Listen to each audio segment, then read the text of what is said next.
Vemulawada municipal పరిధిలోని 12వ వార్డులో ఎన్నికల సందర్భంగా తీవ్ర ఉద్రిక్తత నెలకొంది. బీఆర్ఎస్ పార్టీ అభ్యర్థికి పోలీసులు అనుకూలంగా వ్యవహరిస్తున్నారని కాంగ్రెస్ పార్టీ అభ్యర్థి కృష్ణవేణి తీవ్ర ఆరోపణలు చేశారు. ఓఎస్ఐ స్థాయి అధికారి కాంగ్రెస్ పార్టీ కార్యకర్తలు అభ్యర్థిని చెదరగొడుతూ బీఆర్ఎస్ వారికి మద్దతు ఇస్తున్నారని ఆమె ఆరోపించారు. ఈ ఘటనకు నిరసనగా 12వ వార్డు కాంగ్రెస్ పార్టీ అభ్యర్థి కృష్ణవేణి రోడ్డుపై బైఠాయించి ఆందోళనకు దిగారు. కొంతమంది పోలీసులతో కేటీఆర్ మాట్లాడి ఈ విధమైన చర్యలకు పాల్పడుతున్నారని కూడా ఆమె ఆరోపణ చేశారు. దీంతో అక్కడ పరిస్థితి ఉద్రిక్తంగా మారింది. ఇదిలా ఉండగా 4వ వార్డులో బీఆర్ఎస్ అభ్యర్థి తరపున ఆయన సతీమణి మరొకరి ఐడి కార్డును ఉపయోగించి పోలింగ్ కేంద్రంలో లోపల కూర్చున్న ఘటన కలకలం రేపింది. ప్రత్యర్థి అభ్యర్థులు దీనిపై అభ్యంతరం వ్యక్తం చేయడంతో పోలీసులు ఆమెను బయటకు పంపినట్లు సమాచారం. అదేవిధంగా ఓటర్ స్లిప్లపై బీఆర్ఎస్ అభ్యర్థికి ఓటు వేయాలి అంటూ ప్రింట్ ముద్రించిన చిట్టీలను బీఆర్ఎస్ అభ్యర్థి పంపిణీ చేశారని కాంగ్రెస్ పార్టీ ఆరోపించింది. ఆ చిట్టీలతోనే ఓటర్లు పోలింగ్ కేంద్రాలకు వచ్చారని పేర్కొన్నారు. ఈ పరిణామాల నేపథ్యంలో బీఆర్ఎస్ అభ్యర్థిపై చట్టరీత్యా చర్యలు తీసుకోవాలని కాంగ్రెస్ పార్టీ అభ్యర్థి తోట రాజు డిమాండ్ చేశారు. ఎన్నికల ప్రక్రియను స్వేచ్ఛాయుతంగా న్యాయంగా నిర్వహించాల్సిన బాధ్యత అధికారులపై ఉందని, ఏకపక్ష వైఖరి తగదని కాంగ్రెస్ నాయకులు స్పష్టం చేశారు.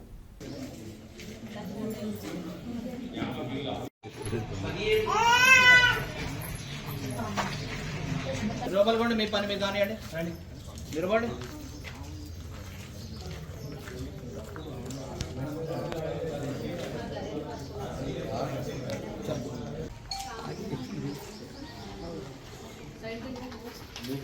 దొరికింది పోరు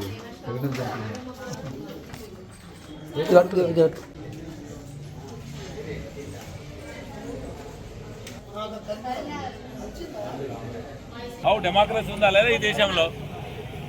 ఎవరి కొరకు పనిచేస్తారా? బార్డర్ వేసిన ఎలక్షన్ కమిషన్ రూల్ దాటే ఉన్నాం కదా. మరి ఈరోజు వేములవాడలో 12వ వార్డులో జరుగుతున్న ఎన్నికలకు బీఆర్ఎస్ పార్టీకి కేటీఆర్ గారు సపోర్ట్ చేస్తూ మరి ఎస్ఐ గారికి వాళ్ళందరికీ కాల్ చేయడం జరిగింది, సిఐ గారికి. మరి వాళ్ళు వచ్చి మమ్మల్ని భయభ్రాంతులకు గురి చేయడం జరుగుతుంది. ఇంతకుముందు 2020లో లేనటువంటి రూల్స్ని 2026లో ఎట్లా క్రియేట్ చేస్తారు? మేము అభ్యర్థి వెళ్తే అక్కడ ఉండనీయకుండా ఆ అభ్యర్థి ఫోన్లో మాట్లాడుతూ వార్డులో తిరుగుతూ డబ్బులు పంచుతుంటే ఈ పోలీసులు పట్టించుకోకుండా మా పైనకి మేము వెళ్తే కూడా మా పైన మమ్మల్ని తోసేయడం అలాంటివి చేస్తున్నారు. నేను ఇంతకుముందు కూడా రోడ్డు పైన కూర్చొని నిరసన చేయడం జరిగింది. నేను కాంగ్రెస్ పార్టీ అభ్యర్థిని అయినా కూడా మా వాళ్ళని ఎవరిని కనీసం అక్కడ వాటర్ తాగడానికి పక్కనకి వెళ్తే కూడా అక్కడ నించోనీయకుండా పంపించేస్తున్నారు. మరి ఏంటి, ఎందుకు ఇట్లా రూల్స్ క్రియేట్ చేస్తున్నారు? 2020లో లేనటువంటి రూల్స్ ఎప్పుడు ప్రతి ఎలక్షన్లో లేని, మొన్న ఇంతకుముందు జరిగిన సర్పంచ్ ఎలక్షన్ అప్పుడు కూడా ఇలా జరగలేదు. ఆ ఎస్ఐ గారు పర్టికులర్గా 100% బీఆర్ఎస్కి సపోర్ట్ చేస్తున్నారు. ఇది మీరు ఆయనకి కాల్స్ వచ్చినాయి, ఆయన కాల్స్ మాట్లాడుతూ కూడా వాళ్ళకి సపోర్ట్ చేస్తున్నారు. ఆ అభ్యర్థి అక్కడ ఉండడానికి కూడా ఆయన అంగీకరిస్తున్నారు. మరి నేను కాంగ్రెస్ అభ్యర్థిని, మరి నన్ను ఎందుకు అట్లా ఉండనియట్లేదు, అక్కడ ఎందుకు ఉండడానికి? ఈరోజు మహాలక్ష్మి వీధి పోలింగ్ బూత్లో ఓట్లు వేసేందుకు వచ్చిన సందర్భంగా ఓటింగ్ జరుగుతున్నది. టీఆర్ఎస్ అభ్యర్థి మారం కుమార్ భార్య ఇంకోలాంతకు వారి ఐడెంటిటీ కార్డు ఆమె మెడలేసుకొని కూకుండి అందులో అందరికీ చెప్తున్నది ఓటేయమని. అలాగే పోలీసులు వచ్చి ఆమెను తీసి ఆమెను బయటకు పంపించడం జరిగింది. ఇలాగ దొంగతనంగా ఆమె ఇంకొకరి ఐడెంటిటీ కార్డు మెడలేసుకొని పోవడం చట్టరీత్యా నేరం. ఆమె మీద చట్టరీత్యంగా యాక్షన్ తీసుకోవాలి. ఆమెకు అర్జెంటుగా ఆమెకు యాక్షన్ తీసుకోవాలని కేసు చేయాలని కోరుతూ, అలాగే ఇంకొక కార్డు మీద కూడా వాళ్ళ తమ్ముడు వచ్చి కూకున్నాడు.